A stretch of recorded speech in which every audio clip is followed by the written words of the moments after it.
ಮೊದಲನೇದಾಗಿ ಚಿತ್ರತಂಡದ ಬಗ್ಗೆ ಹೇಳಬೇಕು ಅಂದರೆ ಪ್ರತಿಯೊಂದು ಡಿಪಾರ್ಟ್ಮೆಂಟಲ್ಲೂ ಎಲ್ಲರೂ ಎಕ್ಸ್ಟ್ರೀಮ್ಲಿ ಟ್ಯಾಲೆಂಟೆಡ್, ಡೆಡಿಕೇಟೆಡ್.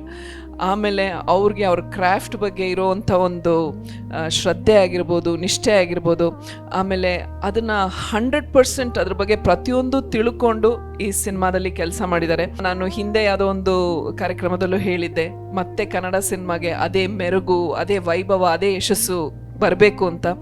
ಸೊ ಅದಕ್ಕೆ ಇವಾಗ ಬರ್ತಾ ಇರೋವಂಥ ಚಿತ್ರಗಳು ಆ ಜರ್ನಿನ ಮತ್ತೆ ಕಂಟಿನ್ಯೂ ಮಾಡುತ್ತೆ ಅನ್ನೋ ನಂಬಿಕೆ ಇದೆ. ನಿದ್ರಾದೇವಿ ಬಗ್ಗೆ ಹೇಳೋದಾದರೆ,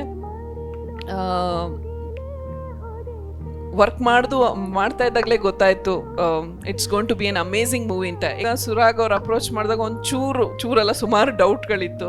ಬಟ್ ಅವ್ರು ಬಂದು ಕತೆ ಪೂರ್ತಿ ಹೇಳಿದಾಗ ಐ ವಾಸ್ ರಿಯಲಿ ಇಂಪ್ರೆಸ್ಡ್. ಯಾಕೆಂದರೆ ನಿಜವಾಗ್ಲೂ ತುಂಬ ವಿಭಿನ್ನವಾಗಿದೆ ಕತೆ. ಆ್ಯಂಡ್ ಅವ್ರು ಅದಕ್ಕೆ ಕೊಟ್ಟಿರೋವಂಥ ಟ್ರೀಟ್ಮೆಂಟು ಅಷ್ಟೇ, ಅವ್ರ ಸ್ಕ್ರೀನ್ ಪ್ಲೇ ಇರ್ಬೋದು ಅಥವಾ ಆ ಮೇಕಿಂಗ್ ವೈಸಲ್ಲಿ ಹೇಗೆ ಮಾಡಬೇಕು ಅಂತ ಅಂದ್ಕೊಂಡಿದ್ರು, ಅದೆಲ್ಲ ಹೇಳಿದಾಗ ತುಂಬಾ ಇಂಪ್ರೆಸ್ ಆಯಿತು. ಸ್ಕ್ರೀನ್ ಟೈಮ್ ಜಾಸ್ತಿ ಇಲ್ಲದಿದ್ರು it's a very very important character. And ಅದನ್ನು ತೋರಿಸಿರೋ ರೀತಿನೂ ಅಷ್ಟೇ ತುಂಬ ಚೆನ್ನಾಗಿ ಪೋರ್ಟ್ರೇ ಮಾಡಿದ್ದಾರೆ.